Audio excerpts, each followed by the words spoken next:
Well, hello you gorgeous mother truckers, you, and welcome to another video. Right then, so my previous video, which was the United Kingdom March, upsets all the right people.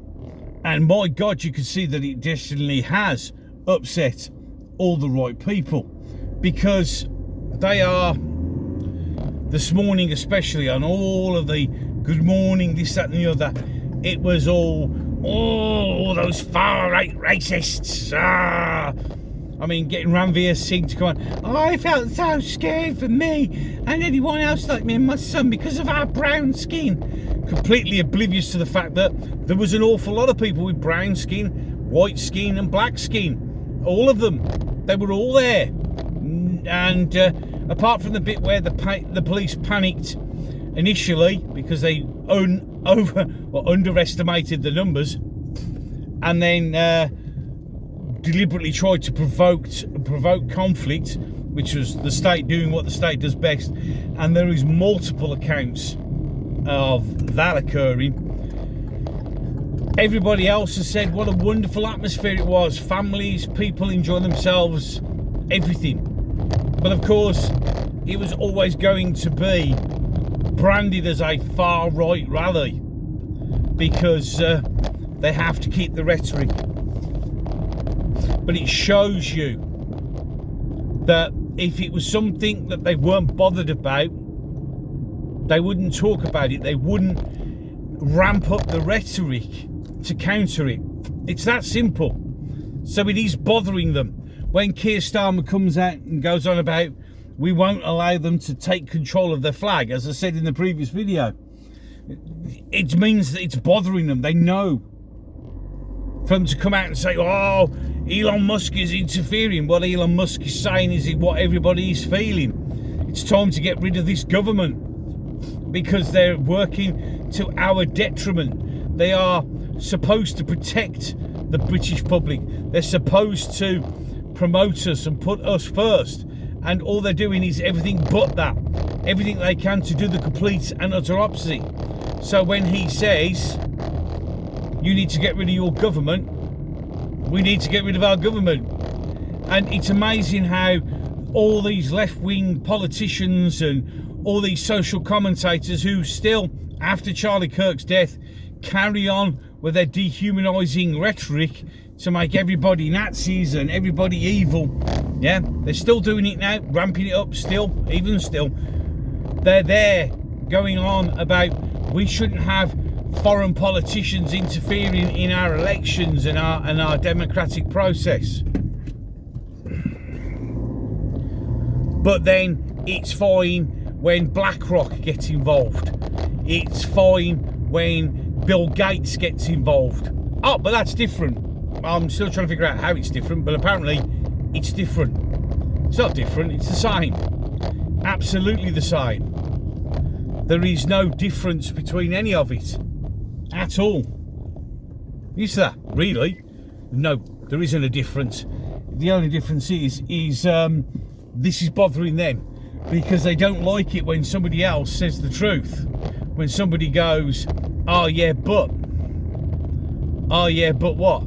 Well, it's all right when other people do it, though. I mean, this is the truth. They just don't like the fact that it's been pointed out to them that this is the truth. This is the way it is. And with all of them doing and saying what they're doing and saying, it just shows it is making a difference. It is working. It is drawing attention to what's going on. And they just don't like it. They hate it. They hate the fact that this is the way it is. They do not like the fact that other people from other nations have noticed. And not only have they noticed, they're commentating. They're saying it's wrong. They don't like it. They don't like it that there's factors, different politicians and different people from all over the world speaking on that stage. Obviously, no UK politicians, because they just don't want to know, do they? Ben Habib, credit to him, he came on, he did his thing. At least he come on. I know you've got all the Conservative 2.6, reform, coming on and going, oh, he's only doing it out of revenge. Well, you really need to listen to what he has to say and at least he's got the balls and fortitude to come on that march, on that stage, at that march, and say and do what he did and said. There's nothing wrong with that at all. But he's the only one. I mean, the thing is, you have a huge, vast audience there. You have the opportunity to endear yourself upon the British public, and you decide not to because, well, it's us lot. I mean, it's like Anna. I can't remember. Is it Anna Breeze? Is it? I can't remember. And the link's up there. And I like her stuff, but when she said, I haven't gone to London because I don't like mixing with that lot. Why do you say this? Poulter. Is it Ann Poulter? Why do you say these things? You see, I like your stuff, and I think you're brilliant, but why do you have to call it that lot, us lot, them lot? Because that, again, is horrible, dehumanizing language. You're actually basically saying that they're a subspecies. I know you may not mean it like that, and you may, but that's how some people will perceive it. You know, just like Charlie's killer perceived the words that other people were saying as an excuse and a reason to murder him in cold blood because of words. Because no matter how much you try to be genuine and honest, words make a difference. Words do affect people.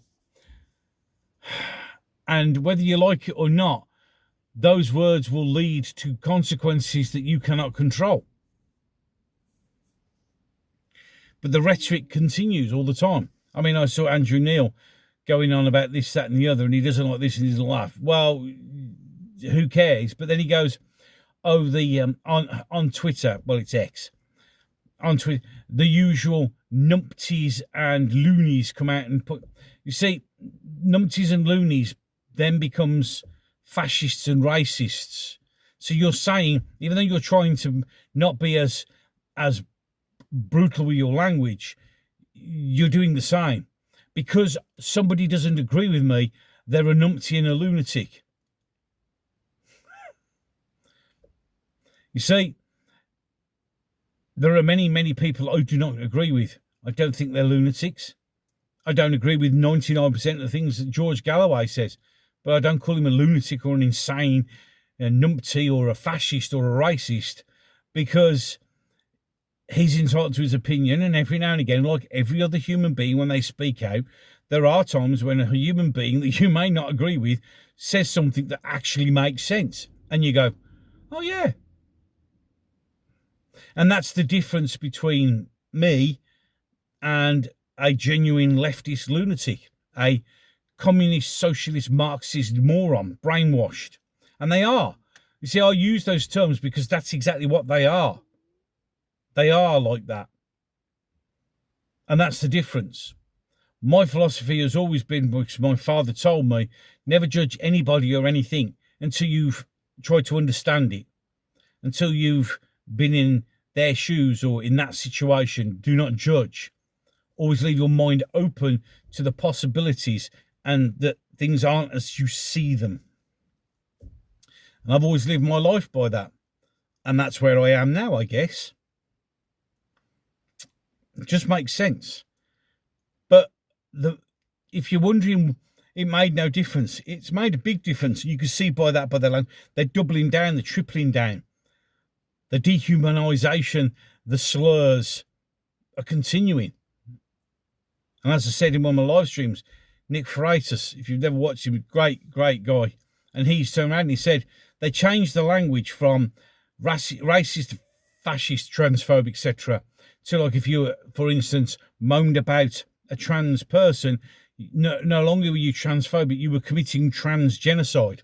And the reason they use this language is so they could justify your murder as self-defense. Dangerous times. Look, this fight's going to be a long fight. It's going to get worse before it gets better. You cannot expect instantaneous results. But bringing this to a close, you can see that things have changed. You can see it's got under their skin 100%. We just got to keep that pressure up. Don't surrender. Keep going. Speak louder. Speak clearer. in the memory of Charlie, if nothing else. Yeah, we will win if we keep going. And it's going to get harder, and they're going to make it harder, and they're going to paint bigger and bigger targets on our backs. They're going to come for us. They are. This is going to happen. But we must not stop. Charlie showed that even though I may not agree with you, I will lay down my life for the truth and to protect this.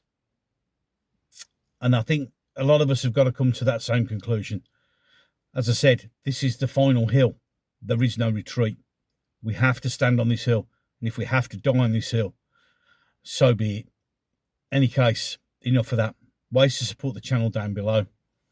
And I'll catch you in the next one. Oh, don't forget, like, share and subscribe if you like what I'm doing. See you in a bit. You said to me that you can't stand the world you're living in no more.